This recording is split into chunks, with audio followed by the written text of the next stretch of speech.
What's going on, guys? Welcome back to the channel. Today we are going to be doing a DIY with the fuel system on the truck. So we received the package today, block that out, from Altered Off-Road. They're in the Alberta, Canada area. Got some koozies. Very nice, thank you. And that is what we'll be installing today. Look at that. So what this is a fuel filter delete for the one that's on the motor. The reason I got this is because I have the FAS, and since I have the FAS, it has its own fuel filter and water separator. So just to clean up the engine bay and maybe add some more quote-unquote fuel flow, I got me one of those. I'll put the link in the description below.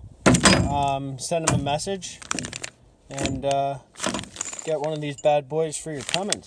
Also, the kit includes 4 new copper pressure washers, I guess you can call them. Not like the pressure washer you clean your truck with, but all these do is you tighten the bolt down and it puts pressure on them and it doesn't leak. So we're going to reuse, I believe it's these 2. 4 came out. There's one there, and I think I threw one in anger.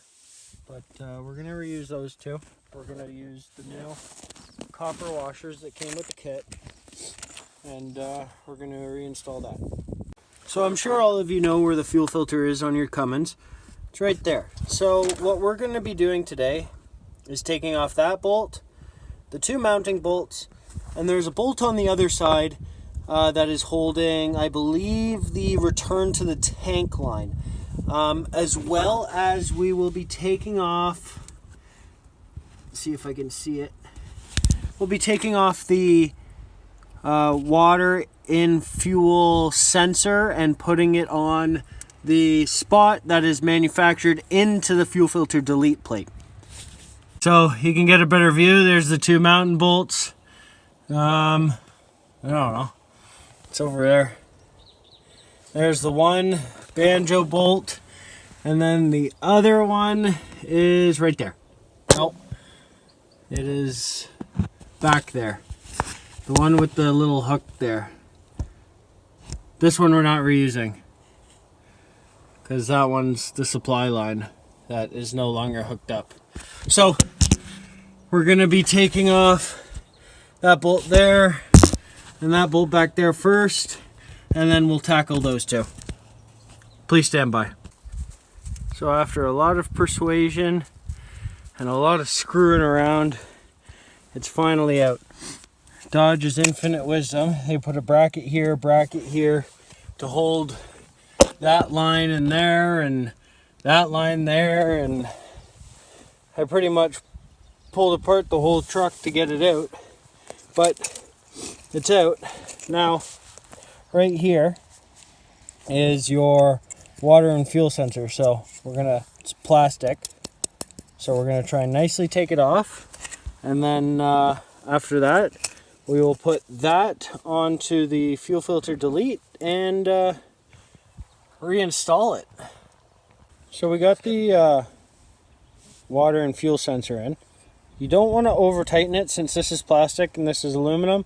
You'll strip the threads, you'll crack it, and especially in this weather we're having right now, it's extremely I guess, what would you call it, brittle. This plug right here is for your fuel pressure, I believe. I'm not 100% sure, but we're all set to go. All we have to do now is install those 2 lines to the sides of the block, and then install the mounting bolts to the block, and we're good to go. So just a reminder, because I had to remind myself, when you take these off, if you drop them, if it touches the snow, or if it's just dirty in general, give it a good clean, because you do not want any contamination in your fuel. So take a rag, maybe some brake cleaner, even some fuel maybe you have sitting around. Just give it a clean, give it a wipe, and then make sure it goes in to there. Still clean. So we are done and done. There it is. There's those copper washers I was talking about, all mounted up. Oh, forgot to, here, I'll plug that in right now. We'll come up here, shove that in. There we go.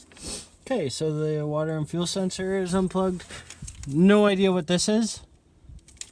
We'll find out, I guess, when I take her for a test, see if it leaks. Like I said, this one here, it kind of just hangs out and chills. You could follow it all the way back to the tank if you want and cut it off. That is completely up to you. I will do that, but it's not going to happen right now. So just push it out of the way and that'll be good. Other than that, it's a job well done. I got to put the inner fender back in and that'll be it.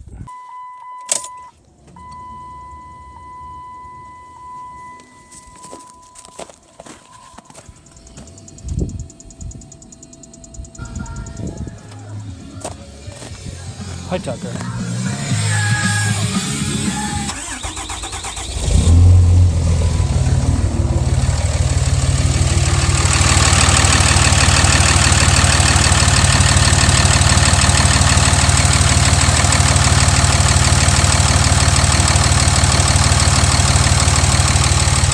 Looks good to me. Test well done, job well done. We got rid of this. And this was the fuel line from here to the CP3. So passes in, we don't need either one of those. So if anyone needs one, you can have this. Don't need it. Last thing before I end this video, picked up an axle out of a 6-inch lifted Dodge Ram 2500. Check with the dealer. They both have the 373 axles. This one has EMF rebuildable ball joints, so I'm pretty happy on that. Brakes aren't looking too good. Those will probably have to be replaced. But we got the stock steering, and the sway bar links, or brackets I guess. And that was the main reason why I picked this up, because as you can see, you get a little bit of clearance between the pancake and the tie rod. But if you come around to my truck, you can see, as I've already explained before, I had to cut off the brackets so this could clear, but also there's like no room.